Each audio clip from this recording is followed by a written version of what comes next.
படத்தோட ஸ்டார்டிங்லேயே ஹீரோ ஒரு கல்யாண வீட்டுக்கு போயிருக்கப்ப தான் ஹீரோயினை ஃபர்ஸ்ட் டைம் மீட் பண்ணுறா. அவள் வந்து பேச ஆரம்பித்ததும் ஹீரோவுக்கு ரொம்ப பிடிச்சி போயிடுது. கல்யாணம் பண்ணால் இவளை மாதிரி ஒரு பொண்ணு தான் பண்ணணும்னு நினைக்கிறான்.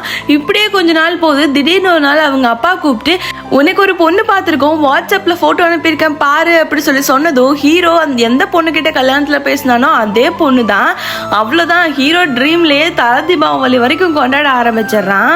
ரெண்டு ஃபேமிலிக்குமே பிடிச்சி போனதுனால பொண்ணு பார்க்கவும் போகிறாங்க. அப்போ தான் ரெண்டு பேரும் தனியாக பேசலான்னு போகிறாங்க.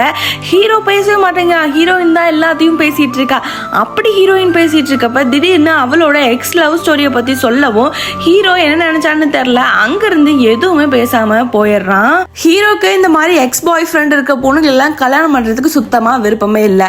அப்படியே கொஞ்ச நாள் போகுது. ஹீரோக்கு எங்கே பார்த்தாலும் அந்த பொண்ணு ஞாபகமாகவே தான் இருக்குது. அதனால இவனே கன்ஃபார்ம் பண்ணிக்கிறான், நம்ம அந்த பொண்ணை லவ் பண்ணுறோம் தான். இதுக்கு மேலே நம்ம ப்ரெசென்ட்டை பற்றி தான் யோசிக்கணும், பாஸ்ட்டை பற்றிலாம் யோசிக்கக்கூடாது அப்படி சொல்லி ஹீரோவே மனதைரியத்தை வர வச்சுட்டு மறுபடியும் ஹீரோயினை போய் மீட் பண்ணுறான். அதுக்கப்புறம் ரெண்டு பேரும் பேச ஆரம்பிக்கிறாங்க. அப்படியே ரெண்டு பேரும் லவ்வும் பண்ணுறாங்க.